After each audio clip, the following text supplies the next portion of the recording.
Drive and all sorts of other places along the Refuge. Did you go to Bailey Tract as well? Didn't have time. Didn't make Bailey Tract, you'll have to go today. So anyway, so we're excited to have the two of them here. So my name is Bergie Miller. I'm the Ding Darling Wildlife Society Executive Director, which is the Friends of the Refuge organization. So like so many green spaces around this country, from parks and refuges, and Ding Darling is one of 562 refuges. So for many people, this is one of the reasons why it's a little less people. Many people go someplace else after the end of March, early April, and they say within every major U.S. city, or every 50 miles of every major U.S. city, there's a National Wildlife Refuge. So if you're out traveling about, check to see. You can check out the duck decoy exhibit and push the map and see where all the refuges are in the United States, and they're fun ways to go out and see the outdoors. But like so many of them, they're receiving less and less federal funding, so the Friends groups come into play to help fill in those gaps. And that's what we do. So we support Paul Tritek, who's the refuge manager back there in the back, and his team. About 11 years ago, 12 years ago, they were managing less land and managing less annual visitors, and they had 22 staff members. Today, there are nearly 8,000 acres that they're managing in the complex, which is Rookery Islands and all of that sort of thing. Nearly 1 million people through the refuge, 250,000 of whom come into this building, and from 22 staff, they now have 11. So we help fill in the gaps with monetary support to do things that they need to do as far as biology research, water research, management, education. This building was built, the Indigo Trails Education Boardwalk, all of the exhibits that you see indoors were supported. You saw Carrie and Anna, who are our interns, and the Society supports the internship program. We have internships in the biology area, visitor services, education, and we support those efforts as well. So if you're not a member and would like to become a member, we have beautiful sunset brochures out front.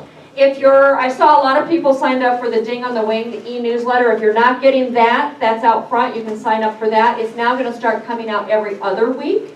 And it's just kind of a newsy little e-newsletter that tells about things that are going on, and there's going to be lots of things going on. We have this fall, the Smithsonian gave us a grant to bring one of their exhibits here to the refuge, so we're excited about that, called Waterways, and it's focused on water and how it impacts everybody in the world, from people to animals to history to all sorts of things. And then we'll have lots of programs revolved around that as well. So a special thank you to our lecture series sponsors, and that is Hightower Investments. Hightower Investments is located in Fort Myers, Florida, and one of their lead managers grew up here on Sanibel, Jack Thomas, along Woodring Point. And the Refuge and the Society worked together a number of years ago to purchase the last remaining developable lots along Woodring Point from Ralph Woodring, the Woodring Homestead. And he grew along Woodring Point and understands and appreciates the value of the refuge. They work hard at preserving and building people's wealth and investments.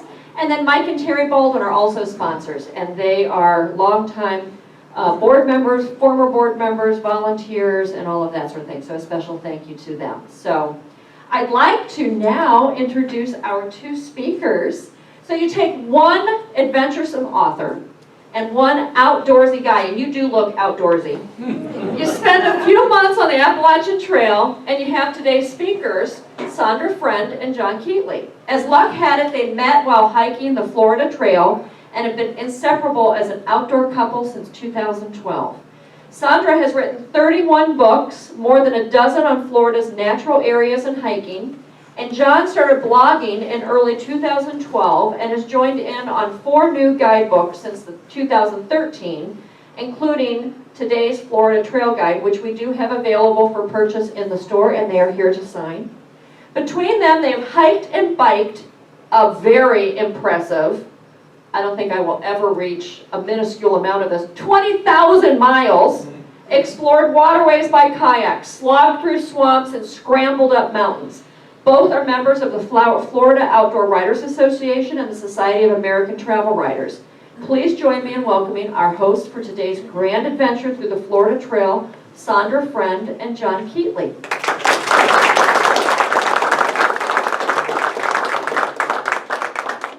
Good morning, everyone, and thank you for coming. Thank you. This is working, right? Nope. Yeah, Yes. Yeah, Yes. okay. Well, I'm not a technology person, what can I say? Though I did set up the website. We are also the hosts of FloridaHikes.com, which I started a decade ago and have shared thousands of places to hike across the Sunshine State, including here on Sanibel Island. My first family visits to Sanibel were back in the early 60s. I have a lot of fond memories, but I came here specifically when I started writing hiking guides to visit the Refuge and the Conservation Foundation and see where people could take a little walk and experience nature. I've always felt it was very important to let people know where they could get out and enjoy the outdoors at their comfort level, be it walking out a boardwalk just to look over the mangrove overlook, or throwing on a backpack and walking for 20 miles, or doing a whole week out on a trail. There are people at every level of outdoor experience. And what I've learned over the course of my life, because my family was very outdoorsy and took me to a lot of places where nature was the focus, is that once you introduce somebody to nature, they're going to fight to protect it. And that's kind of been my mantra my whole life with all the writing and work that I've done. But John and I, as was said, met in 2012, and we were hiking on the Florida Trail, which is our national scenic trail here in Florida. I'll let you talk. Do I need that, or can you guys hear me like this? Okay. I have 80-year-old parents, so I have to try not to yell into this. I'm an Eagle Scout from the 70s. I always say that was back when scouting, every month we went out hiking, doing all these things. I grew up in the outdoors. That's why our Florida hikes, she's the hardcore hiker. I was a paddler and bicyclist most of my life, and I also hiked. So our website covers basically everything outdoors like that. So there's an interactive map you can look at and find things you maybe didn't exist. But I spent 33 years working on the space shuttle. And I also played every free opportunity I had. Shuttle program came to an end. What do I go do now? My job ended, my relationship ended. I'm going to go hike the Appalachian Trail, a childhood dream. So I go down to Lake Okeechobee with the Florida Trail Association for an annual event where they walked 109 miles around. And there she is. Well, we start talking. She realized I want to hike the Appalachian Trail. She says, who's going to be your logistics person? I said, well, I don't have anybody. She goes, well, I'll do it for you. Wow, an author of all these outdoor books to help mail everything. This is good. Well, she was working on a book in Orlando about hiking in Orlando, and that's how our friendship grew, was going out and doing these hikes. And finally, I did my last doctor's appointment. They said, go hike the trail. I visit my parents. My mom goes, your new lady friend go with you? I said, no, Mom, she's got a book contract.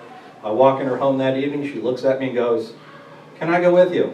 I'm cleaning it up because we have, adults in the room. God, I hate to screw this up. We've known each other for 3 months, and now we're going to put everything in storage, rent a car one way, drop it off in Georgia, and spend the next 6 months trying to hike 2,000 miles in 2 backpacks. You're going to test a relationship, there's the test. 525 miles later, in a little over 2 months, a birth defect hopped up for me that hadn't shown up in 50 years and got us off the trail. But that was it, and we're still out there wandering. We're limited time right now until I get 100% fixed, but you make the best of what you have, and that's why we try to tell everybody out there. So about the Florida Trail itself, we have a 30-minute video that's going to take you on an armchair walk through the entire Florida Trail. The trail is 50 years old this year. It extends over 1,400 miles across the state. Only a handful of people at this point in the past 50 years, less than 250 people have walked the entire length. Now compare that to the Appalachian Trail where 4,000 people go out a year right now, and 1,000 are completing it. So it's a lesser known national scenic trail, but it's been around for 50 years. Why is it lesser known? The Florida Trail Association, which founded the trail and takes care of all the volunteer efforts statewide, is a smaller organization. It has less than 5,000 members. It's never peaked over that. And publicity has not been really big on the trail because at the beginning they saw it as a very private thing. we're creating this for hikers. Everybody else, you have to be one of us or you can't go on the trail. You actually could not buy maps unless you were a member of the Trail Association. So that set that back a good bit.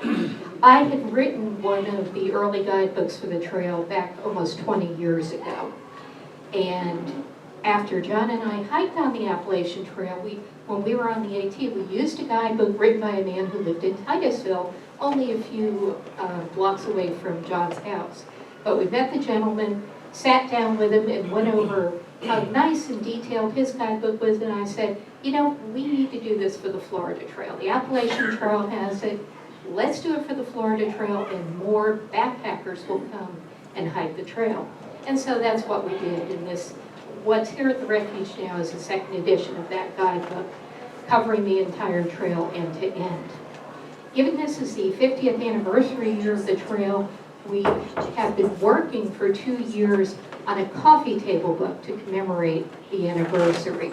So what you will see in this presentation is our photography over the past few years. We've gone back to places we've been before.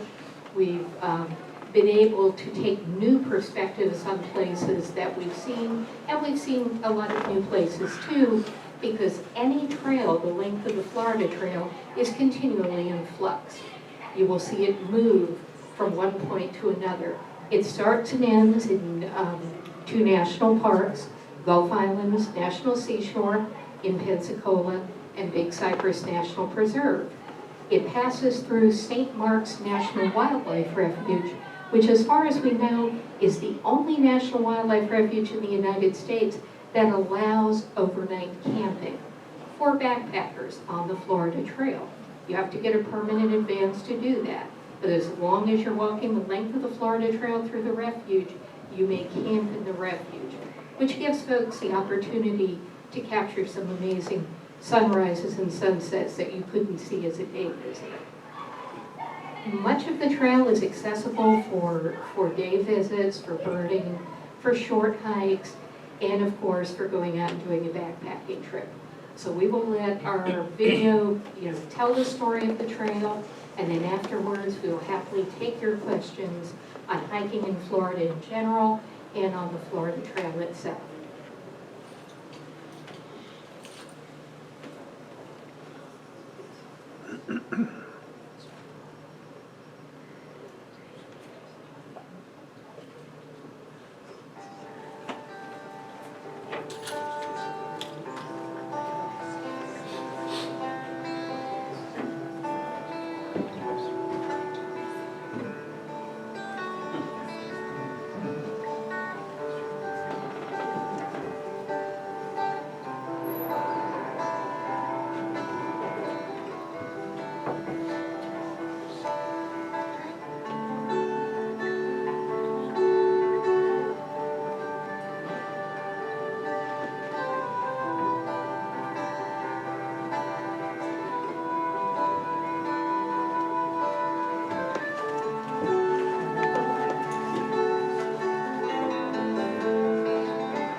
All right.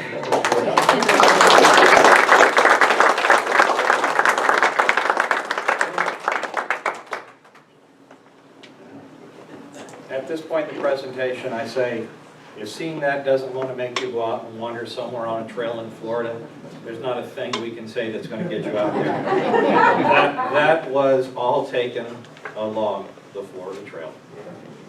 So now we open the floor up for questions about day hiking, the trail itself, and As we're going to read.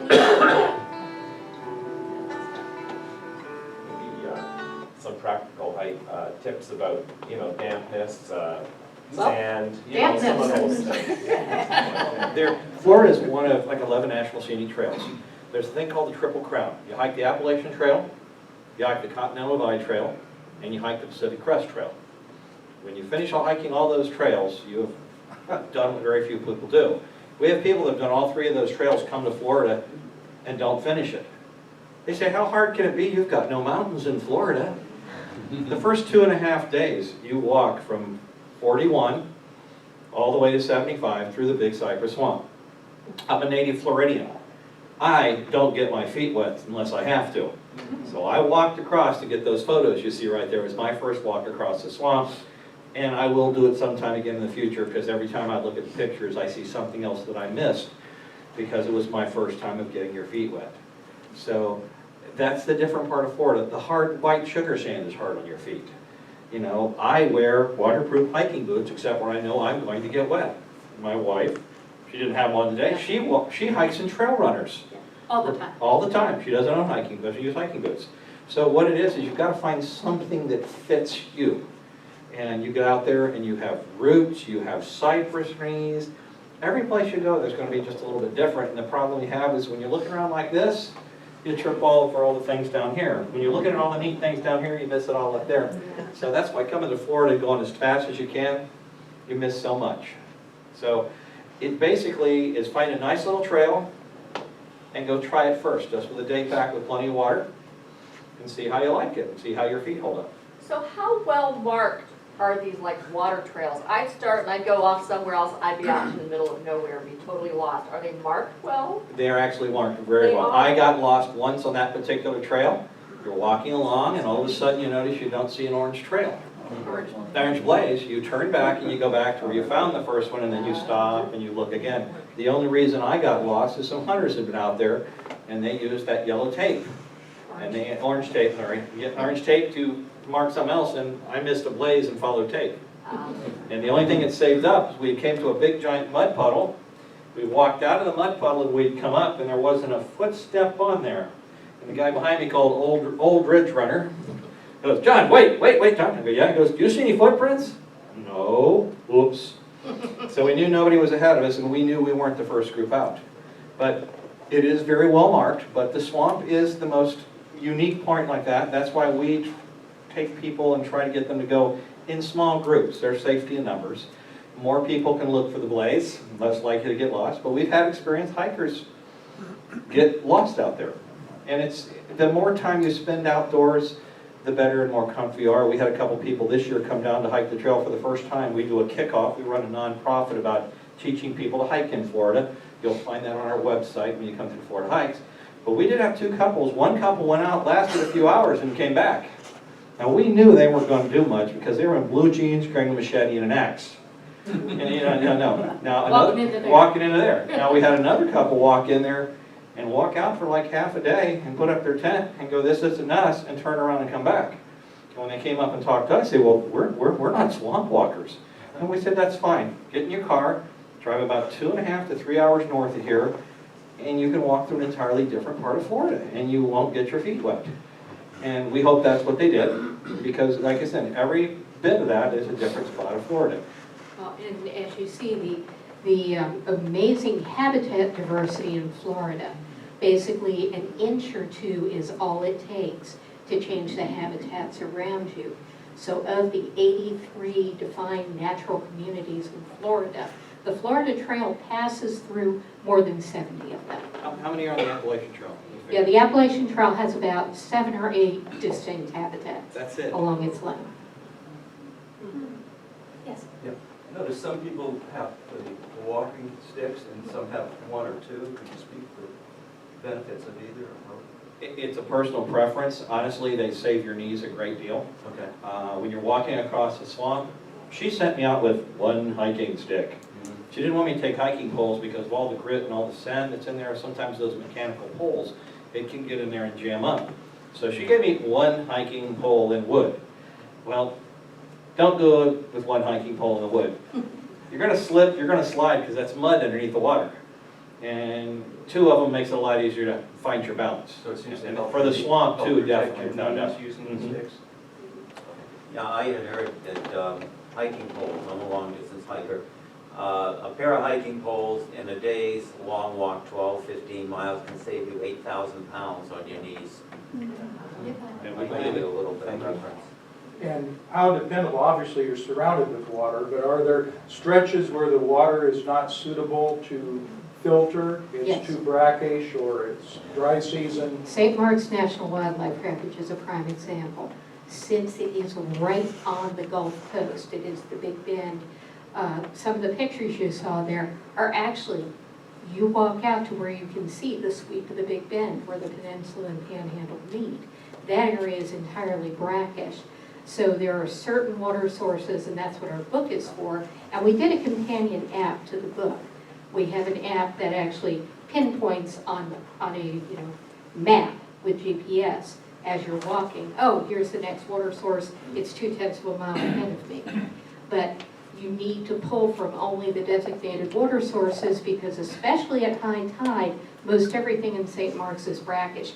Even the beautiful springs that are there have, because of saltwater intrusion, because of Tallahassee sucking so much water out of the aquifer, have started, that whole coast has started to suffer from saltwater intrusion. And we can see it in the change of habitats over just 20 years' time.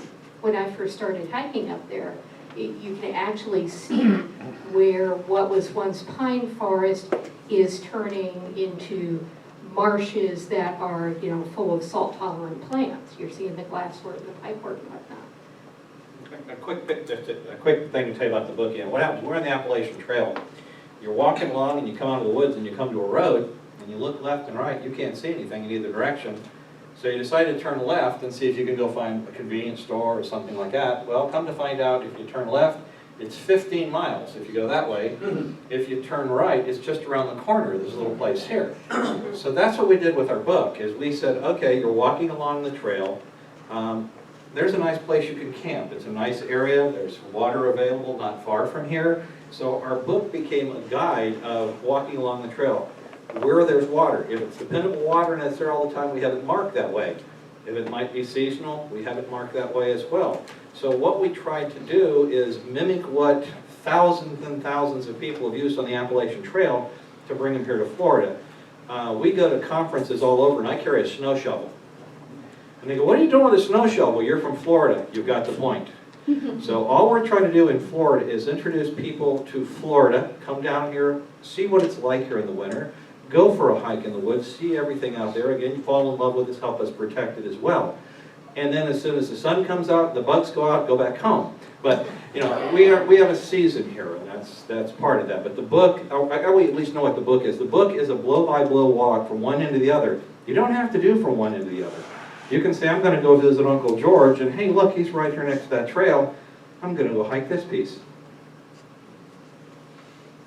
I was wondering if there are parts of the trail that are the most amenable to day hikes. Absolutely.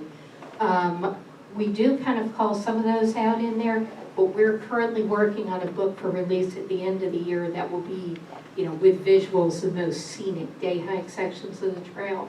In this region particularly, the Florida Trail is way inland from here. You're not very close to it.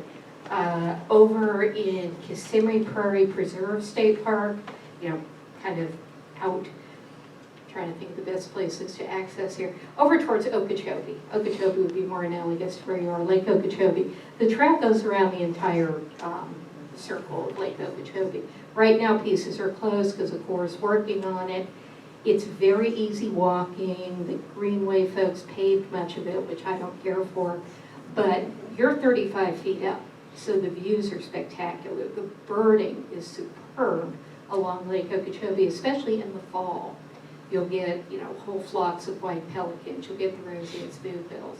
You will just see a lot while you're out on Lake Okeechobee. But if you want to get into the forest off of State Road 70, to the west of Okeechobee, the trail crosses in a place called Chandler's Slough at a town named Bassinger.